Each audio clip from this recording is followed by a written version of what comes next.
Hello, distinguished guests, ladies and gentlemen, welcome to Advance. I acknowledge the traditional owners of the country on which we stand in Australia and recognise their continuing connection to land, waters and culture. I pay my respects to their elders past, present and emerging. My name is Maria McNamara and I'm the CEO of Advance.org. Advance is the trusted platform that connects global Australians with one another and with Australia. We do this to unlock the economic and cultural opportunities through collaboration, investment, and innovation. We recognise and celebrate the achievements of global Australians who are at the forefront of their field to inspire the next generation. Today's roundtable is a demonstration of the power of this simple idea. I extend a very warm welcome to those who have joined us today from the United Kingdom, or all across Australia, India, New Zealand, the United States, Spain, Switzerland, the United Arab Emirates, Germany, and France. And I particularly welcome the Consul General of Ireland in Sydney, Owen Feeney. I also welcome two very special people who have joined us today, Eric Kalapura and Jordan Hatch. I'll come back to explain why I've signalled them out in just a moment. I also welcome guests from the private, public and not-for-profit sectors, from consulting and from education. I welcome the Advance Board and the Advance Ambassadors who join us today. Before I move the focus to our honoured guest, Simon Wardley, let me share with you briefly how today's program will unfold. I'll introduce Simon and invite him to make his opening remarks. We'll then move to a facilitated Q&A, and I promise to remember to ask you to complete a quick survey before you leave so that Ivany is happy. Please keep your camera on and your sound on mute until I invite you to unmute. And with that, permit me to introduce to you our very special guest, Simon Wardley. Simon is a former CEO, a former advisory board member of startups, a former fellow of Open Europe, the inventor of Wardley mapping, and a regular conference speaker, and a researcher for the Leading Edge Forum.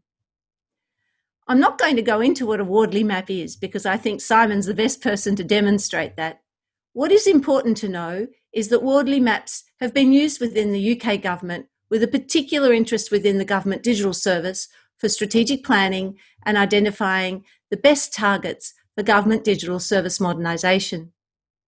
Simon's a geneticist with a love of maths and a fascination in economics. He has always found himself dealing with complex systems, whether it's in a behavioural pattern, environmental risk, chemical pollution, or developing novel computer systems or managing companies. And he's an advocate and passionate researcher in the fields. Just before he begins, let me take a moment to explain why it is that I mentioned Jordan Hatch and Eric Kalapura. Jordan, Eric, Simon and I have had a lot to do with a remarkable man who changed the course of digital transformation in Australia. His name is Paul Shetler. Paul died suddenly in February this year, leaving a legacy that is continued today by Jordan Hatch in his work with the Honourable Minister Victor Dominello, Minister for Customer Services in the New South Wales Government. And Eric Kalapura joined a company that Paul, Jordan and I were involved in establishing by accident. Not the company, but Eric joining.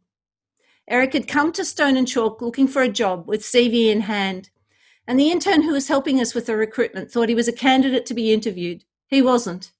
Such was the chutzpah shown by Eric. We decided to hire him, and I'm thrilled to see him today working with New South Wales Treasury. And the connection to Simon? Paul Shetler was a devotee of the Wardley mapping method, and he took the philosophy into his work at the Digital Transformation Agency within the Australian Federal Government. That's where I was introduced to both Paul, the method, and to Jordan. And with that, Simon, I'd like to dedicate today's session to the memory of Paul Shetler. Welcome, Simon Wardley. Thank you very much. Just on that note, Paul was a good friend, and we started working at the Ministry of Justice in the UK. And of course, after that, he came over to Australia, and I actually came and visited as well several times. Great loss felt on both sides of the world.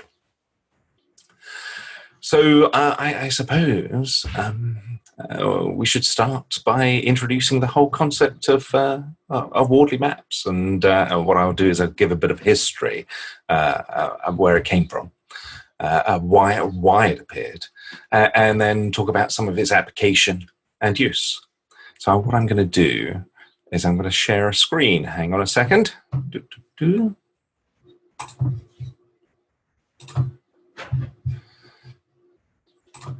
Can I just get a thumbs up if you can all see that? Wonderful. Thank you. So let's start off where it came from. Obviously, we've mentioned UK government, GDS, people like Liam Maxwell, who was the CTO for UK government. I mean, we use mapping in various parts of government to save quite considerable sums of money. This was a particular project. We saved about 425 million by just simply mapping out the space. But it's also being used in sort of areas to combat illegal fishing, even reducing things like human trafficking or targeting that space. We've used it in the UN, aimed at reducing global poverty, but we've also used it in the commercial world. So this is Prasanna over in India, who's a venture capitalist. It has a large number of startups all using mapping. They have a remarkable return rate. It's quite exceptional. So it's being used in the sort of commercial world, but it's also used. And my favorite examples are not really about making money, and it's not really about saving money. My favorite examples are things like this: the use of mapping within lifeboats. So this is James Finley, who used mapping within the RNLI, and they use it to save lives by reducing call-out time. So if you fall into the Thames these days, chances are we'll get a boat to get you out of the water, whereas in the past you might not have been so fortunate. So today, what I want to talk about is the basics. Give an introduction of mapping, its use in anticipation. I talk about doctrine. So these are the principles by which you organize. And then I'll get to the subject of strategy itself. So the basics, where mapping came from. Well, mapping started because I used to run a company. I was the CEO of the company, and I like to call myself the fake CEO. So big fat cat, fake CEO written over it. And the reason why I call myself this is because I hadn't got a clue what I was doing. We were being very profitable. Revenue was growing, but I had no idea. I was making it all up. And I started to panic and think that eventually people would rumble that I was completely clueless. And so I read everything I could find in strategy, and I was getting nowhere. And then I went into a bookstore, and the particular bookseller, she persuaded me to buy 2 copies of The Art of War by Sun Tzu. And that was a fabulous idea. And the reason why it was a fabulous idea is not only because of the book sales, but because they're translations. And so they're different. And it was in the reading of the second translation that I noticed something. Sun Tzu talked about 5 factors which mattered in competition. First, have a purpose, a moral imperative. Second, understand the landscape you're competing in. Third, understand the climatic patterns, so how the landscape is changing, the weather, the environment. Then understand doctrine, your principles of organization. And then you're into the leadership bit, so how you play the game to your advantage. Now, shortly after reading this, that I came across the work of John Boyd. So John Boyd, US Air Force pilot, came up with something called the OODA loop. It's become very popular in various circles, particularly political circles. It's very simple to explain. You have your purpose, your game. The first thing, the first O of the OODA loop is to observe the environment. And that's what landscape and climatic patterns are about. And then you need to orientate yourself around the space. That's what principles are about. And then you need to decide where you're going to act, and then you act. And it's a cycle, roughly speaking. There's lots of feedback loops, but the more you go around it, the better you get at the game. Now, I was quite excited by this because it sort of made sense in a way that everything I was doing on strategy up until this point didn't make sense. But people would say, well, what matters is the why. Well, there are in fact two whys. There's the why of purpose, my moral imperative to do something, and the why of movement. And so if you think about a game of chess, your why of purpose may be to win the game.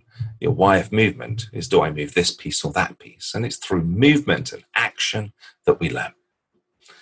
So I had the strategy cycle, and I was looking at this, and I thought, well, landscape. How do we understand? That's the first step. We're going to have a purpose. We need to understand our landscape. How do we do that? Well, hopefully you do it with maps. Certainly in military history, we use lots of maps. Now, maps are imperfect representations of a space. This is a map of France.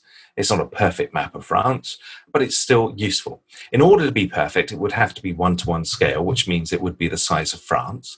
And therefore, as a map, that would be useless. So all maps are imperfect representations. Okay. So I had lots of maps in my business. I had customer maps, market maps, business process maps, systems maps. So I took a look at the map. This is a particular systems map. The details are not important. What is important is I took one component, CRM, and I moved it. And I asked myself, how does that change the map? And the answer is, it doesn't. But if I take a geographical map and I take Australia and put it next to, I don't know, the UK, does that change the geographical map? Yes. So why doesn't it change the map here? And it turned out that everything we were calling maps, or I was calling maps, my maps and all that sort of stuff, all had one thing in common. None of them were maps. We keep on using that word, and I'm afraid it doesn't mean what we think it means. Everything we called maps were in fact graphs. Now, to explain the difference, very, very simply, these three graphs at the top of the page are the same. Nottingham, London, Dover, that's 3 places in the UK connected by 2 roads, M1, M2. So all 3 at the top are identical as graphs. Now, the 3 at the bottom are completely different, and they're maps.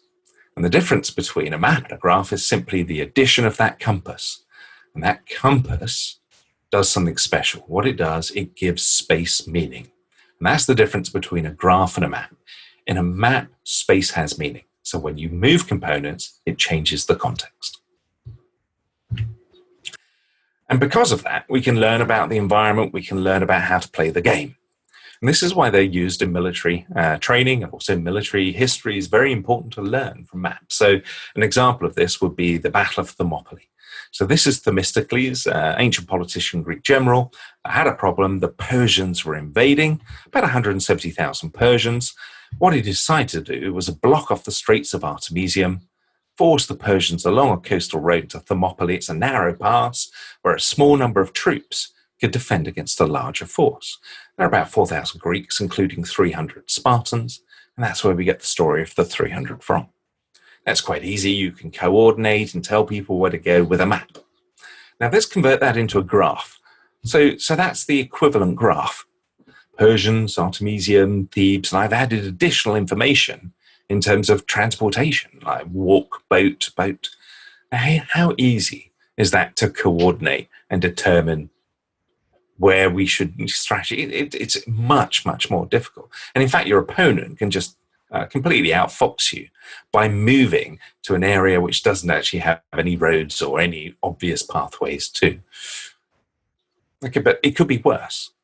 Imagine it's the eve of battle. I'm Themistocles, and I'm telling you, I don't understand the landscape. I don't understand the environment. I have no map. I have no graph.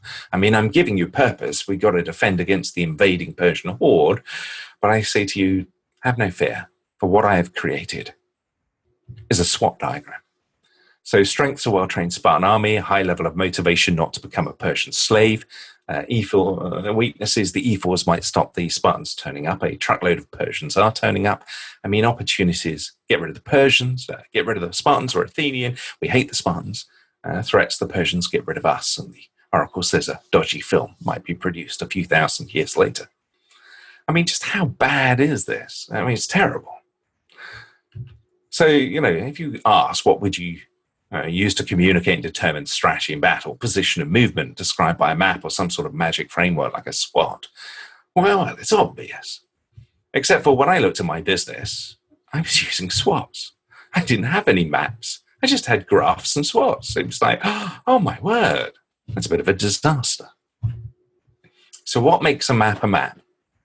In order for a map to be a map, you need three basic characteristics. You need an anchor, so that's the compass, for example. It's a point of reference. You need the position of pieces relative to the anchor, so Athens, so this is north, south, east, or west of this position. And you need consistency of movement. So to go from Thebes to Thermopylae, you need to go northwest. And northwest is a particular direction, and it's consistently that direction. So somehow I've got to take a business and turn it into a map. So I started off by thinking about a cup of tea and a tea shop. So cup of tea, tea shop. Well, what are my anchors? Well, the first one is I've got the business itself. It wants to sell cups of tea. And I've also got the public who hopefully want to consume cups of tea. I've also got regulators and various other people, investors and so forth. Okay, so I've got an anchors, public and business. I got a cup of tea. But what does a cup of tea need? Well, a cup of tea needs things like tea, cup, hot water. Hot water needs water, kettle. It also needs kettle, and kettle needs power. So what I've got is a chain of needs. And I can order that. We call it a partial ordered list. And so what's happening now is it's ordered by visibility. So to the public, the cup of tea is much closer to them than, say, the power used to heat the kettle to make the hot water. That they care less. It's important, but it's further away, less visible. So I've now got anchor and position, but I also need movement. So it turns out that capital evolves through a common pattern. You start off with a genesis of things, then custom built examples and products and commodity. So now I can just put things on that scale of evolution, knowing that if there's supply and demand competition, components will evolve. Okay, so what use is this? Well, the first thing is people can say, oh, I'm missing components. I'm missing staff, and somebody might say to me, oh, staff, we want to use robots, fair enough. Somebody else might challenge the way I'm using the map. Why are we using custom-built kettles? Surely they should be standard. And then somebody else might come along and say, well, it's all about brand exclusivity. Okay, well, at least we can now have that discussion. Now, each of the nodes themselves are entire maps, but they're also stocks of capital, and each of the lines are flows of capital. So I can start putting figures onto this as well. And from there, start building P&Ls off a space. Okay. But one of the big things about maps is they allow you to look at a space and challenge a space. One of the biggest problems we have in organizations is challenging assumptions, because most organizations run on stories. And we tell everybody that it wasn't their idea that was wrong, it's they just sold it in the wrong way. They expressed the story in the wrong way. And we say that good leaders are great storytellers. The problem with that, it means now if you challenge a story, you are challenging the person themselves. And that's why it becomes highly political. If you put the story in a mapping form, what I can do is challenge the map without challenging the person.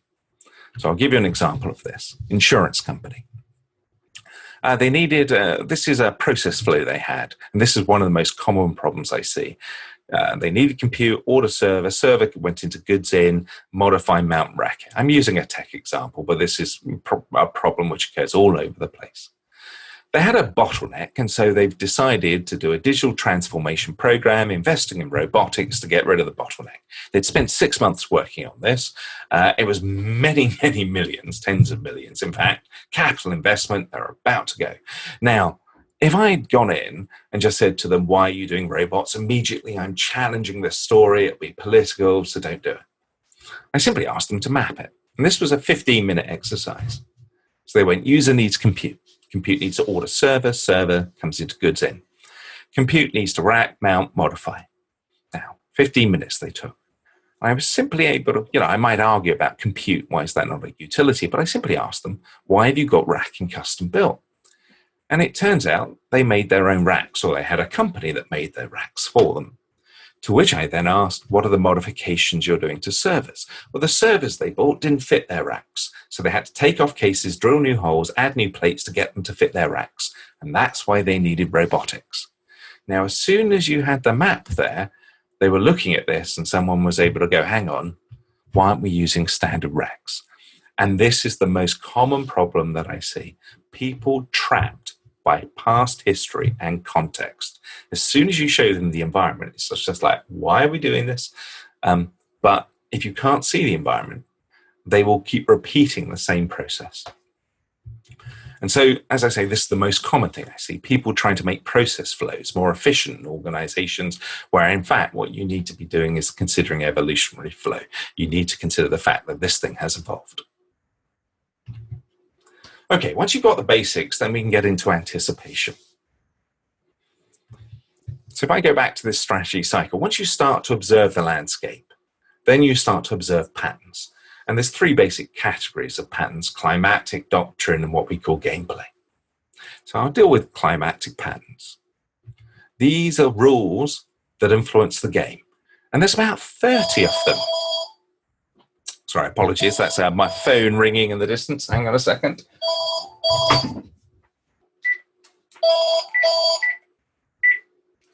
Let me just switch that off. Right. Okay. So these are the rules that influence the game. So if I take a simple, and I'm stick with a technology space at the moment, we start from the point of user needs application, best code practice, runtime, operating system, best architectural practice, needs compute. Okay, so that is a simple map.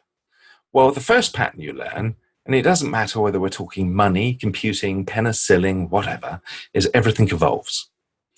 So back in 2006, we knew that compute would eventually become a utility. In 2008, we'd called it cloud. Now, the second pattern you learn, and I say there's 30 of these, and we're not going through them all, is that we have inertia to change because of pre-existing practice and pre-existing capital. The best example of this is Blockbuster Netflix. So Blockbuster was first with a website, first with video ordering online, first with video streaming experiments, first to go bankrupt. The problem with Blockbuster was not innovation or lack of it. It had oodles of innovation, out-innovated the market. Its problem was its success, particularly late fees. That's the bit that held it back and caused all the conflict. Okay.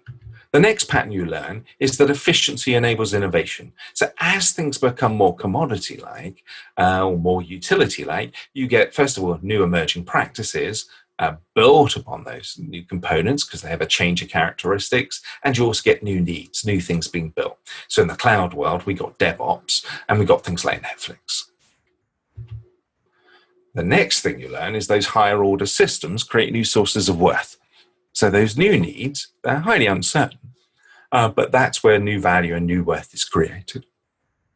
And the point about this is now I can see where to invest. Do I want to invest in differentiating what I've got, maybe build the first cloud service, utility-like service, or maybe use that build around the emerging practices, or create some new need? It shows me the potential areas that I want to attack. It also tells me where I don't want to go. So, for example, best architectural practice for use of compute as a product, that's all stuck behind inertia barriers. That is not where I want to be.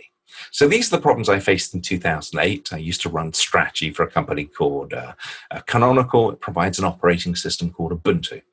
And by simply using the map, we targeted the space. Now, we were about 3% of the operating system market against Microsoft and Red Hat, and that was in 2008. It cost me $500,000, and it took 18 months, and we took 70% of all cloud computing from those giants. So Ubuntu today just dominates cloud because we positioned it in the right right way during 2008, 2010. So you can make huge impacts with very little money. Okay, now everything evolves. So today, you'd play a different game because DevOps has evolved, as in the emerging practice. We gave it a name. It's more good, heading towards best. But also the runtime now has evolved. That's becoming a utility with things like Lambda. And so you're seeing the same pattern: emerging practice, new values being created. And that's the areas you should focus on: differentiation of the application, use of serverless, emerging practice, which is a combination of finance and development that's going on, and new needs being created. And everything else is just the legacy. So it's quite interesting. You hear people run around saying, oh, we're going DevOps and going cloud. And it's just like, well, that's fantastic, but you should have done that 12 years ago. I mean, today, that's completely the wrong thing to do, because by the time you finished, you've just built the new legacy. Wrong way to go. But the important lesson you learn is strategy is iterative, i.e., it changes with the landscape. Now, this is a common pattern. User has some need for something. It requires some higher component, which is built on some sort of practice based upon something. And that thing evolves, and we have inertia to that change, creates a new emerging practice, and creates a new need. And that occurs in engineering, it occurs in finance, all sorts of different industries, a fairly common pattern. And it occurs throughout history. So the big changes we give names to, we call ages: agricultural age, industrial revolution, age of steam and transport. They all start with the industrialization of some technology, shift from product to more commodity utility. So a thing which was once special. So electricity, you start off with a Parthian battery through custom-built systems like Hippolyte Pixie. The big change is Tesla and Westinghouse turning into a utility. Okay. Now, in order for that change to occur, sometimes we have what is called a forcing need or a forcing function. So the technology exists, but we're reluctant to use it, and then something pushes us in that direction. So with the automotive, if you take New York City, go back to the turn of the 20th century, it was mountains of manure. The city was being buried in horse poop because there were so many horses. And that pushed the adoption of the motor car within about 12 years throughout the city. Well, today, we've got our own forcing function, physical isolation as a result of COVID. And you can see this happening in events. And because we're at an event, I just give the example. It used to be physical spaces. Okay, but now we're going virtual. So if you think about users, user needs an event, physical space. Well, all we're talking about, if physical spaces become more utility. Now, we've been able to do this for a long time. The first virtual event I gave was in 2006. But, we've known as well, as we go into virtual spaces, there'll be new needs, new practice, new businesses created. But we've been reluctant to do so because of social interaction. Well, now we've got the isolation economy, and that's forcing us to change. Now, if you're a business and you depend upon users and events in that physical space, you've got a problem. On one side, you might hope that after the pandemic, we all go back to how we were. Okay. Alternatively, you might say, well, hang on a minute. We're just going to have to find new ways of creating social interaction in this virtual space. And we're going to have to cope with these new emerging practices and maybe take advantage of these new needs. Now, the interesting thing is the emerging practice, because those tend to cement the change. So what happens is we start introducing telehealth, something we can do for ages. Suddenly we got pressure to adopt telehealth. Suddenly we start building entire new practices, getting new baseline data of diagnosis of conditions and everything else. Before you know it, that cements the change. And there's no way going back. And this is all normal. Every time we have one of these ages driven by points of industrialization, we also get new forms of organization because of those new emerging practices that appear. Agricultural revolution, we got commercial farmer markets. Industrial revolution, American system of engineering time management. By the way, there are many different ages. I know people talk about Industrial 4.0. That was 1, 2, 3. That was quite some time ago. People have a problem counting, but there are many different ages.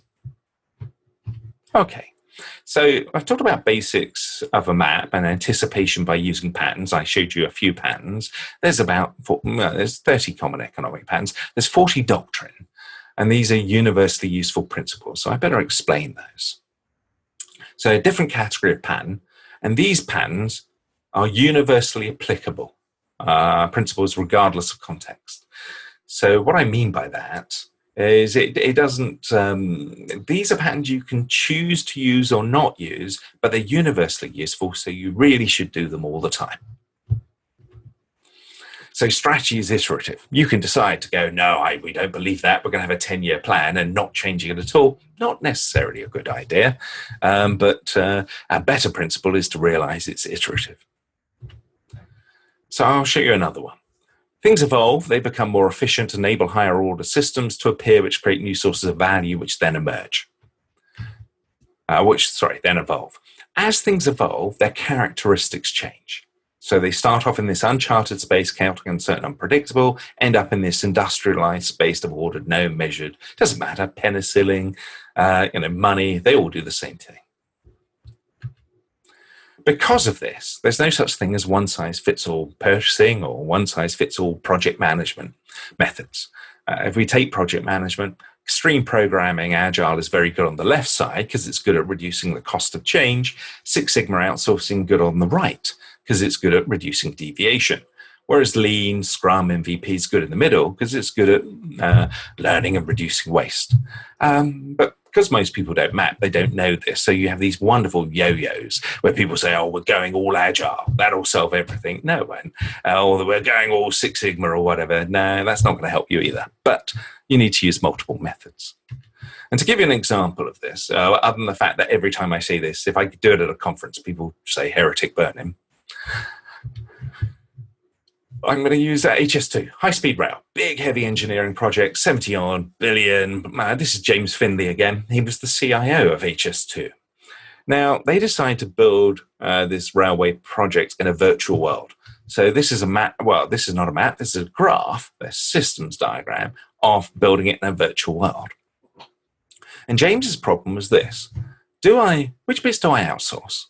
Which bits do I try and build? Which bits do I build off the shelf? Use off-the-shelf products. And the problem is, with this simple diagram, that combination of three questions for each component gives you 370 million possible permutations. So how do I decide? So a lazy Sunday afternoon, he's a friend of mine, this is back in 2012, he sat down in his garden and drew a map. And then he sent me the map, and I said, right, so I'll just tidy a few things up. And I said, well, it's pretty simple. What you do is you outsource the stuff on the right-hand side. You build off-the-shelf products lean in the middle, and then you use agile in-house techniques on the left. You use multiple techniques. And so that's what they did. And that particular project ended up in front of the Public Accounts Committee being praised because it was massively under budget, massively ahead of schedule. Fantastic job. Now, normally, in government, what we do is this. We outsource the whole lot. Actually, I don't mean to pick on government, because when it comes to duplication and waste and getting things wrong, the private sector is far worse than government has ever been. I mean, I've just seen horror stories. It's just the private sector, we sweep it under the carpet and pretend it doesn't exist, whereas government usually has agencies and bodies that go around auditing stuff. Anyway, so what we tend to do is we tend to go, oh, we've got this problem. What we're going to do is outsource it all. So we don't even have a map, but I'll take a map and I'll just say we outsource it all. And then what we also do is we try to write specifications for the whole lot because we want to know what's being delivered. Now, this is a disaster. It's a disaster because I can guarantee you that the stuff on the right-hand side will be efficiently treated and delivered because it's defined and known. And the stuff on the left-hand side will always incur excessive change control costs because it will change. And the best thing is then the cost spiral, we get into a fight with the vendor, and the vendor says, well, it's our fault. And we go, why is it our fault? Well, all the bits that kept on changing is because you didn't specify it correctly. You didn't know what you wanted, so it's your fault. The reality is we could never know what we wanted. This is just a total scam. And that's why you break things down into small components. So the worst when this happens is somebody will come up to you and say, next time we need to specify it better. No, please get rid of that person. Or go agile. No, it's not going to help you. Okay. If you if you go agile across the whole lot, it doesn't work either. What you need to do is use appropriate methods. Now, in order to use appropriate methods, you need to think small, as in you need to take the space and break it into small bits and treat them as small bits. Now, in order to think small, you also need to be able to challenge assumptions. So you need someone with a map, and you need to be able to say, well, hang on, is that kettle really custom built? Shouldn't it be over here? Now, in order to do this, you need to understand the details. So somebody's got to go through the process of actually mapping the space. And in order to do this, you need to start by focusing on user needs, because that's your anchor. Okay? So it's a basic set of patterns. Now, it's a horrible table, but I will put it up there. All of this stuff is Creative Commons. You can help yourself. And I'm just going to highlight just in the top corner, and don't worry if you can't read the details, phase 1. This is the list of 40 universally useful principles or practices. And as I say, it's all online. And I've organized them by phases. Phase 1 are common language, challenge assumptions, understand what is being considered, know your users, focus on user needs, remove bias and duplication, use appropriate methods, know the details, and a bias towards data. And by that, I mean, do your map beforehand, see what's going to happen, anticipate what's going to happen, go do it, and then do post-mortem, so pre-mortem, post-mortem. All right. So I actually don't care about the details. I want to show you this. This is a web engineering giant, and it is blue, and blue is good. Red is warning, sort of amber. Yellow is weak. And they're pretty good across the lot. This is a bank. Dreadful across the whole lot. Now, the beauty about this, it doesn't matter, because it's okay to be utterly hopeless at all these principles, to not care about users, not think about user needs, not know the details, not use appropriate methods. It's fine, as long as all your competitors do the same. It's okay to be hopeless as long as everybody else is. Okay? Now, here's your problem. We talked about the isolation economy being a forcing function. Well, if you're in a physical space competing against a whole bunch of people who are totally hopeless and you're hopeless, you're all happy. But along comes some sort of forcing function and pushes you into a different space where you may have a different set of competitors, and they may not be hopeless.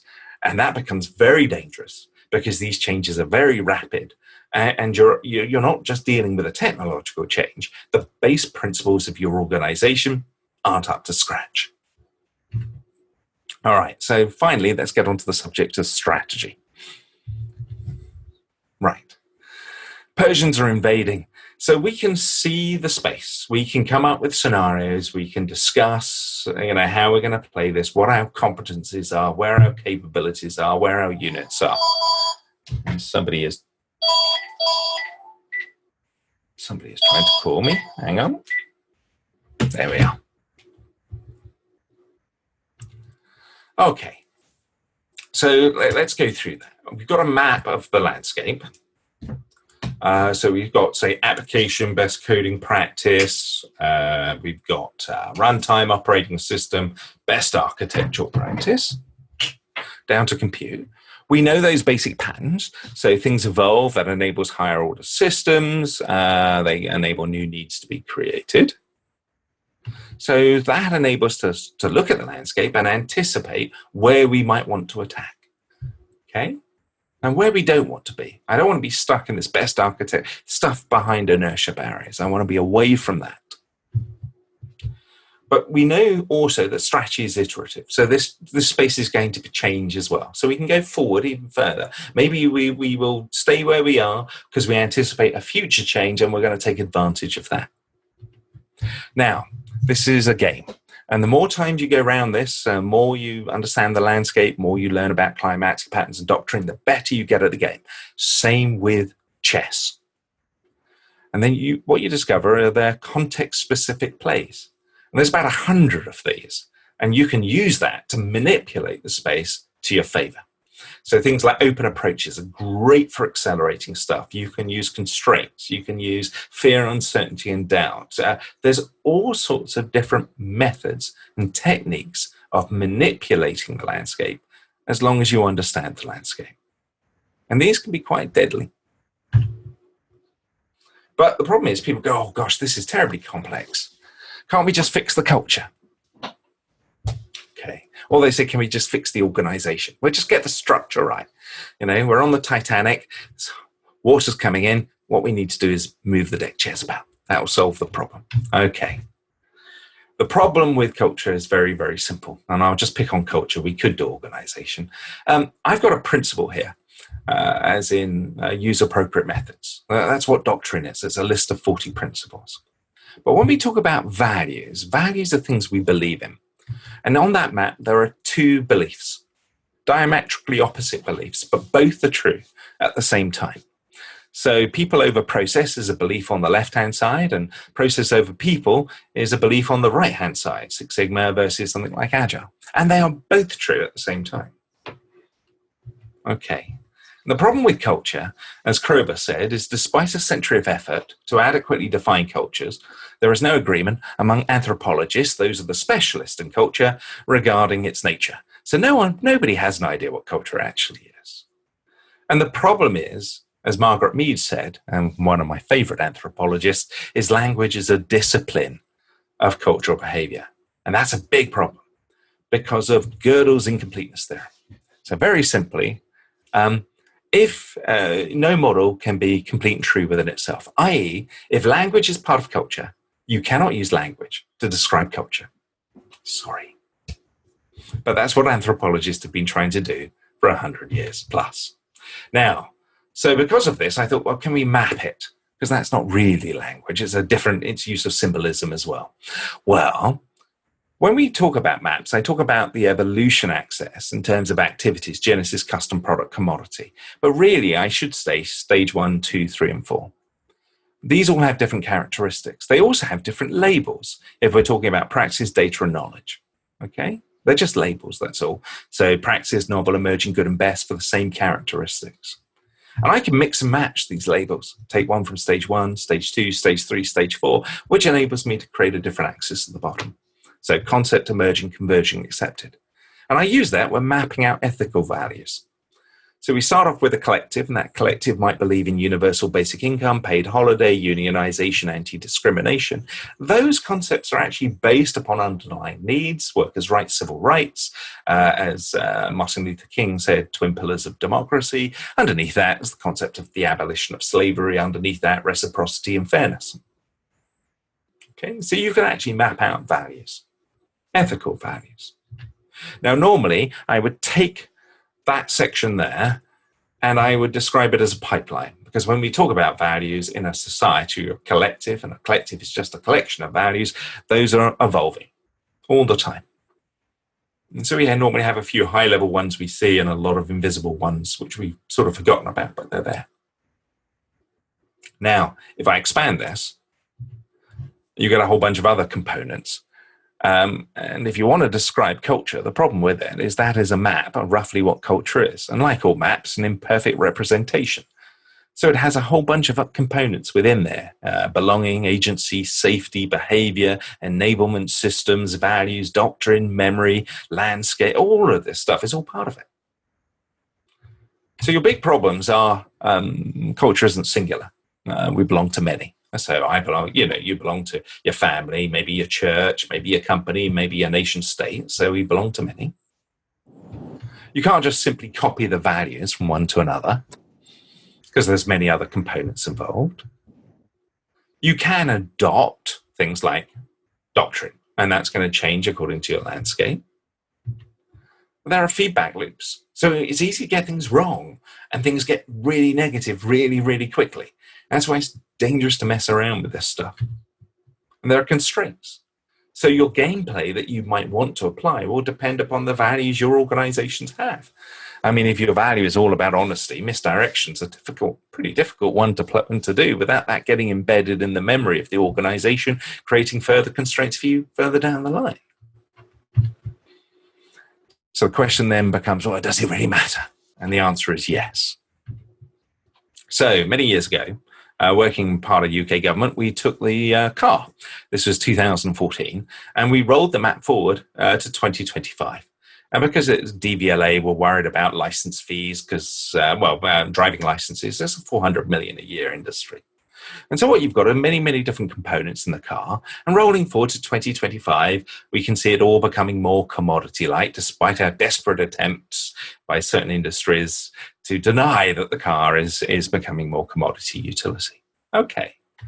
That's useful for us also because we look at things like China. And so we look at how China plays the game. So China's very good at doing strategic investments and building up the stack of components. So they attack low level on the underlying components of entire value chains, and they build up the stack. And they've been doing this since the 1980s. And so they're pretty gifted at this stuff. All right.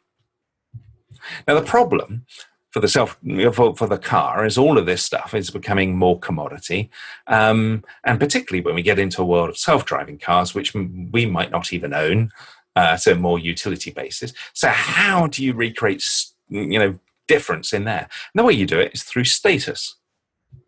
And the simple way of doing status is through the entertainment systems, or maybe the introduction of route management, digital subscription model. So we talked about this back in 2014, expected somebody to play the game, and sure enough, BMW 2018 started talking digital subscription models. And this is a problem, particularly for government.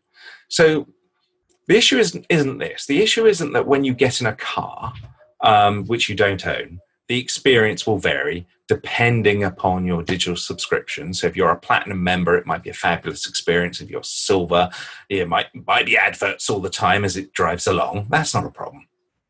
Problem is this. When platinum member comes along, silver member cars will all move out of the way, and platinum member will get there faster. So we've embedded inequality into the transportation system. Now, why is that a problem for government? It's a huge problem when we have a flood or a natural disaster or something, because then we've got all the poor people waiting for cars which don't turn up, and all the wealthier platinum members are getting out of an area. And the next day we've got pitchforks because that's not going to go down well with a voting public. So we've got to think about these inequality issues. Okay, but there's something deeper that's going on as well. And this is where the connection to values is. It's because all of this stuff is based upon intelligent agents which require simulation models to train them.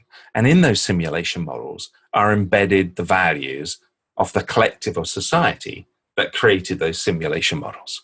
A lot of what we talk about when we talk about collectives, it's they are a collection of values. That's what distinguishes one collective to another.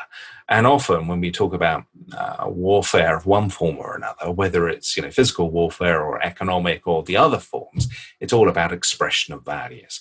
So what we've got here is the values in the simulation models are connected to a collective. And to make that simple, it's the trolley problem.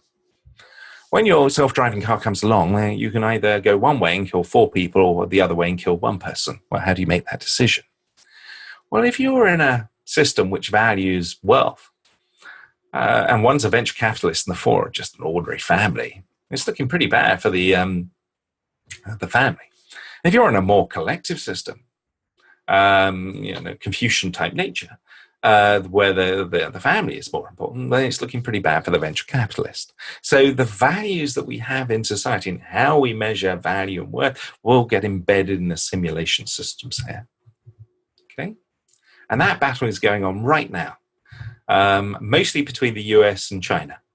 And so, you see China doing its Beijing AI principles, where it's embedding into its AI concepts of inclusion, diversity. You've got to remember with China that 2021 is the 100th anniversary of the the CCP there. And so they're gearing up this year to announce eradication of poverty down from 850 million to 0. They're gearing up for Mars landings, the technological. So it's all gearing up to that July date where lots of announcements about the positive things that have happened. And then they're changing track. They're moving into the century of China. And on one side, you've got the market system, and the China system is a combination of market and government invention. And the problem with the market system has always been exclusion and inequality, because it is based upon exclusion. It has to be. So it's an easy vector for them to attack. So as they move towards trying to become, the dominant, the reserve currency, the dominant nation, and so forth, it's an easy space for them to go, right, we're tackling inequality. Those are the areas, because it's difficult for a pure market-led system to counter that. Okay.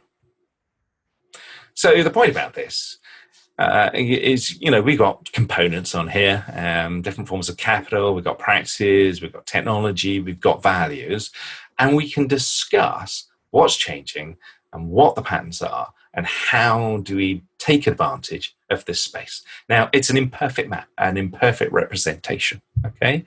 But this is the map that most companies use. Ready? There we are. Most companies have this as a map. It's a blank screen, totally dark, and into which we are trying to apply ideas of how we're going to do strategy, how we're going to do organization, how we're going to manipulate the space to alpha. It's total guesswork most of the time. So I've started off with basics and anticipation. I've gone into doctrine. I talked a bit about strategy. This is what I want you to forget. Forget about culture. Forget about one-size-fits-all methods, agile, Six Sigma, I don't care. Forget about the concept of strategy. Forget about organization and structure. All of those things leave until much, much later. The only thing I want people to really focus on is, first of all, situational awareness.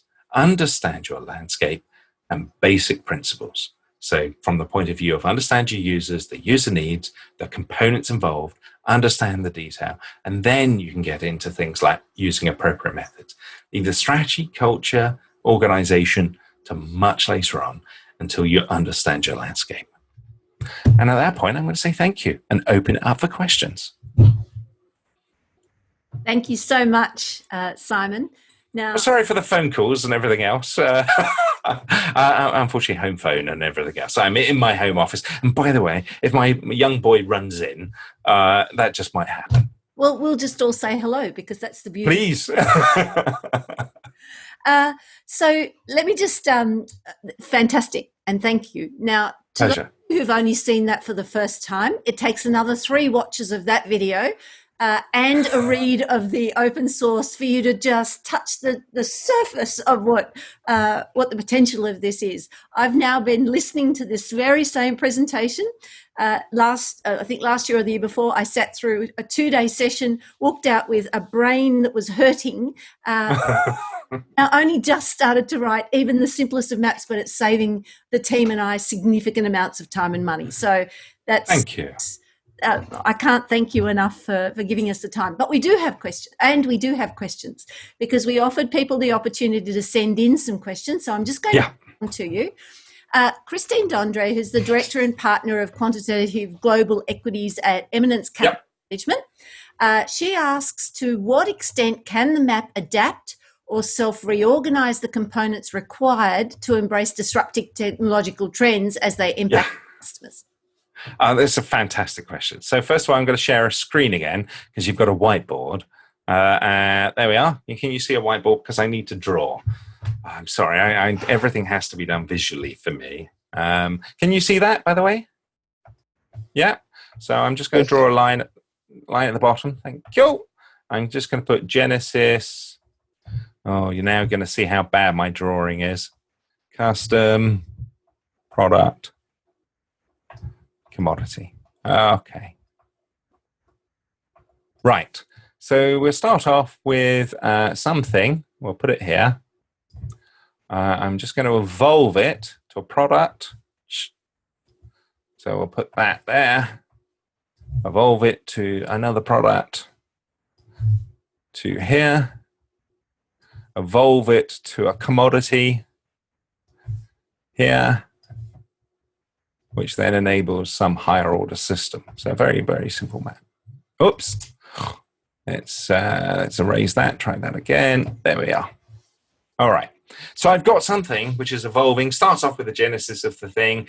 We end up with a product. Then, we've got product competition, eventually becomes a utility that enables the appearance of higher order systems like electricity enabling television, radio computing. Okay, good, right. Let's highlight in red. Oops, put it back. Right, this area here. This area we call product-to-product substitution. Okay. Now, sometimes this can be very disruptive for pre-existing players. Most of the time, it tends not to be. But this is like the Apple versus Nokia world. Now, the problem with this, it's incredibly unpredictable. You have no idea which way it's going to go. So Clayton Christensen said that Apple wouldn't succeed. And it turned out Apple did succeed.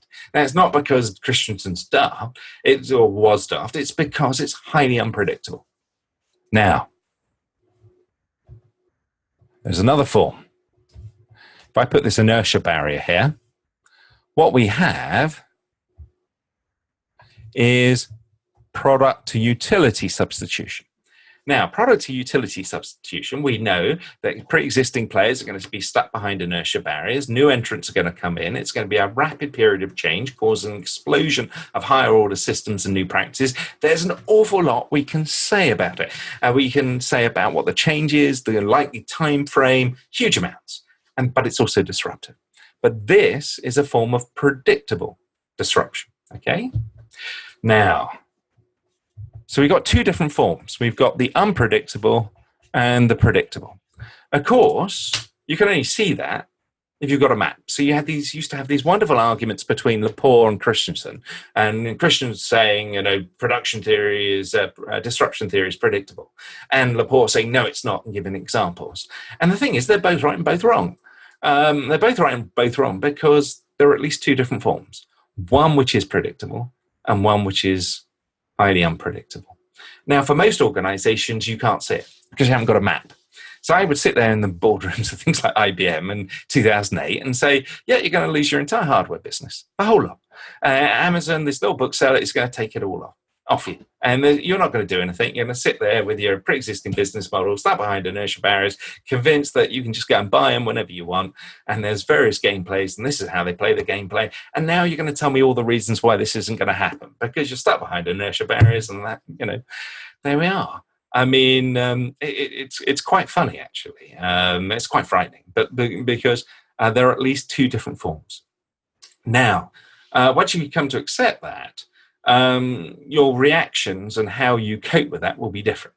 So if you've got a map of a space and you can see where the predictable forms of disruption, certainly you can reorganize around that. If you haven't got a map of the space, then what you can do is, there's not much you can do. If it's a product-to-product substitution, so what you can do in that space is you can go, we're just going to have to experiment. We're going to have to try because it's unpredictable. That's all. So you can use the map to help inform you how to play the game and how to reorganize your company. And that's exactly what I did with Fatango back in 2005 in Ubuntu as well. Does that answer your question? Oh, you're on mute. Where's that T-shirt? That's all right. As a yes, because I've got another question. Yeah. So Bill Tucker, who's a software developer at Snap Inc. in the US, would like to hear examples of other axes of evolution that you've mapped against, please. Okay, no problem at all. So you saw my table that I had. So each of the axis at the bottom is stage 1, stage 2, stage 3, stage 4. But because that's meaningless, I use those particular labels for activities. So basically Genesis, custom built product, commodity. But you can use any of those labels. Now, those labels came from a text analysis of 9,223 publications. Not that I'm counting. It was hell. But there is something called the cheat sheet, which has a long list of characteristics in each of those labels. Now, I've tried, in the past, I've tried other things. And I haven't found anything which had that consistency of movement. So if I just share let's go and get, hang on a minute. I'm just going to share that table again. So if I just share, there we are. So Genesis custom product commodity, that's what I normally use. Hopefully you can see that. You can mix and match any of those. They all work. Really, I should say stage 1, 2, 3, and 4, but these are just labels, and those labels come from that text analysis. So concept, emerging, convergent, accepted, I find quite useful when mapping ethical values. You can go novel, emerging, good, and best. Friends of mine, Mark and Chris, do something called maturity mapping, which is based on Wardley maps, and they use that axis. You could go novel, divergent, good, accepted. I mean, just pick any one of those. Those are the ones that I know have consistency and have stood the test of time for the last 15 years, which is what I've been using it for. Going beyond that, I've tried things with hype cycles and things like that, and it doesn't have that consistency. It tends to go all over the place. So that's what I stick with. Thank you. And Stacey, who's Vice President at Medtronic in the United States, asks, such mapping can be applied to artificial intelligence applications in the medtech industry. Well, I've got currently I've got an entire 11 research groups. I can see Ben is on the line as well, so there's some members of the research groups on here as well, which we're covering 5 different sectors. Finance, defense, healthcare is one of them, and 5 different technology areas, so immersion, robots, sensors, and then a general group in terms of needs. And so what we're looking at is mapping out the space and looking at COVID as a forcing function. What are those new practices that are emerging and changing? So there's a lot of stuff which is, fairly fanciful stuff, which people think, that's going to change everything. But there's a lot of stuff really grounded. So particularly in healthcare, as we're seeing, the move towards telemedicine. So telemedicine is not new, but it's been accelerated because of physical isolation. But it's also, because we're now remote sensing people with data, it's creating new problems. So baseline. So our medical systems are based upon a point, which is you go to a doctor, or you go to a hospital, and then we look at your heart rate, maybe you're hot, maybe your legs hurt, or something along those lines. So we build up a diagnosis from that. Well, the problem in the real world, those exact same conditions might mean you had you've just been for a 15-minute cycle ride. The point is, somebody is really keen to get in contact. And the point is we have basically this point and this condition of you going to a doctor. So when your heart is racing and everything else, that is part of the diagnosis, whereas all those same conditions happen in the real world when you're doing something else. So we're getting a lot of false diagnosis. So the use of AI and other bits and pieces, really interesting stuff, particularly in food poisoning and things identifying from behavior as well. Lots of challenges because we haven't got baseline data. Lots of interesting stuff in terms of nation-state competition, embedding values into it. And we're seeing that as in mundane as cars as well. So, people are working on that space, I suppose is the short answer. Said in a very long way. Any final questions? Yes, there's one from Dean Conway. Would you like to ask that, Dean? Can you remove yourself from the mute and ask your question?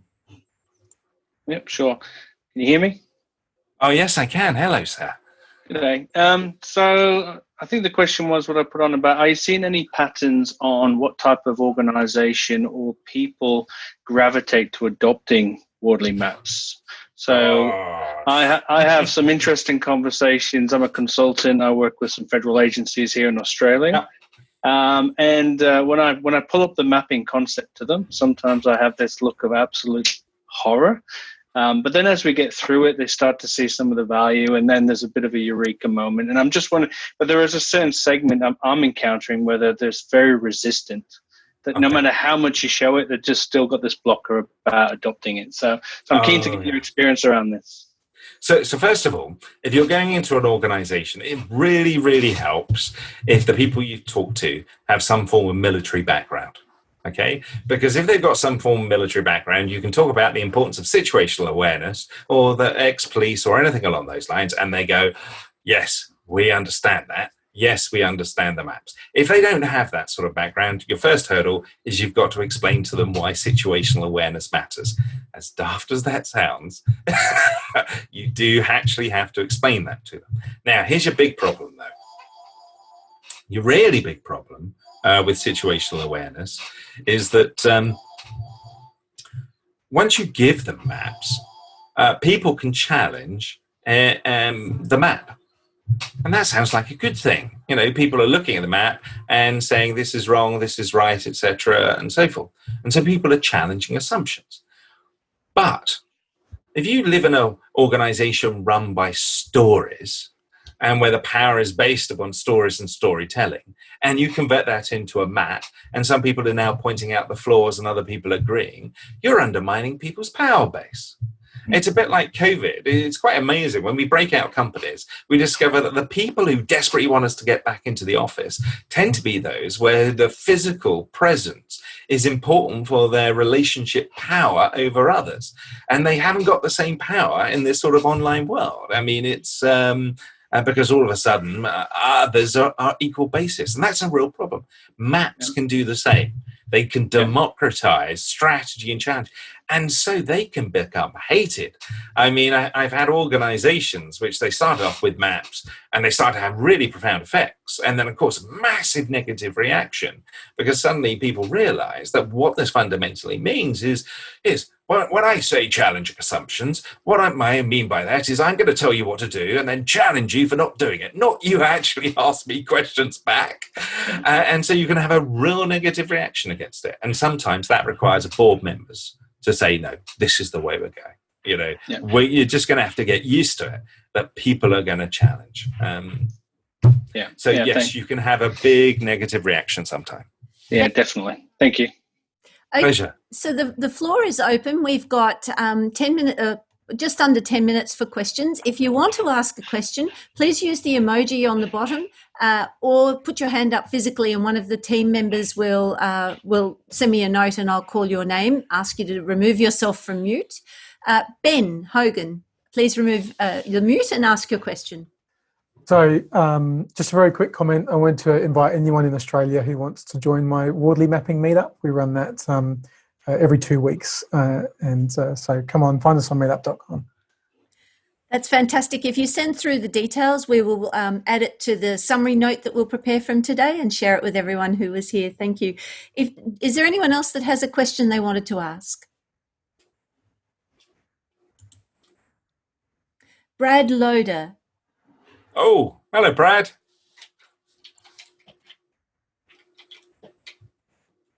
Just remove yourself from mute, Brad. Nope, that's not going to work. Okay. All right. So I think what we've managed to do is confound everyone, Simon. I'm terribly sorry. Well, look, I mean, the thing about mapping, if you go medium.com/Wardley Maps, you'll find a 19 chapter book there. There's also an entire online community. And there's a thing called list.wardleymaps.com, an awesome list, which is links to all these videos in the community and, you know, different groups doing mapping and doing battle camps where they map scenarios and they strategically play games against each other. This stuff has been going on for some time. And I also now do 1 day a year teaching at various business schools and things like that. So it's getting there. It's still a relatively new field. The most important thing I would say to remember is all maps are imperfect representations of a space. They are fundamentally a mechanism of allowing communication, discussion, challenge, and learning. And it's really simple. Just start by thinking, who are the users? What are their needs? What components are involved? And how evolve those components? Don't try and create a perfect map. A very imperfect one is great. Just make sure you share it and allow other people to challenge you. And with that, Chris, would you like to ask your question? You're on mute. There you go. I unmuted myself. The wonders Hello, of Chris. Hi, Simon. How are you? And I'm very well, thank you. really nice that you did the dedication to Paul as well. That was really touching. Yeah. How do other forms of building situational awareness fit with Wardley mapping? So horizon scanning, doing that types of environmental scanning stuff when you're looking for sort of weak signals of change. How does that interact and react with Wardley mapping? Okay, so one of my favorite techniques, because a map won't tell you what to do. A map, all it does is show you a landscape. There's something called Cynefin, Dave Snowden, which is a wonderful framework for, but basically, once you've got a space and you've looked at the scenarios, you've got to think about how you need to act in that space. And Cynefin will help you with that process.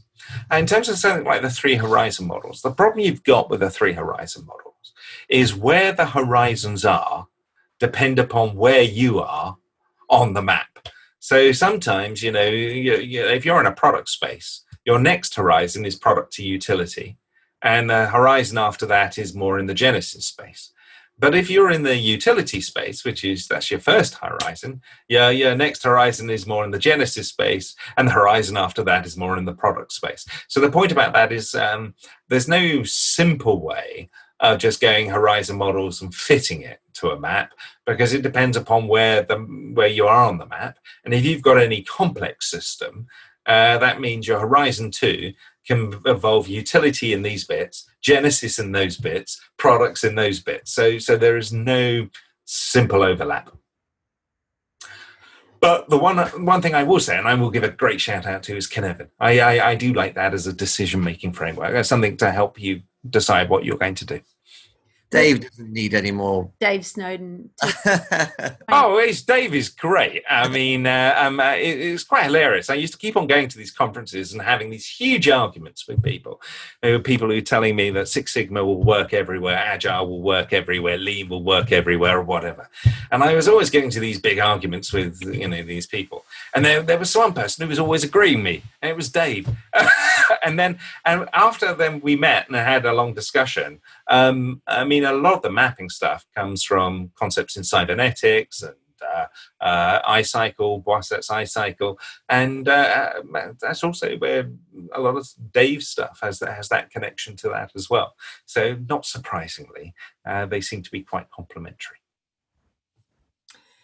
And with that, what I might do is bring today's session to a close. Simon, I can't thank you enough for giving us your time today and introducing Pleasure. us to Wardley.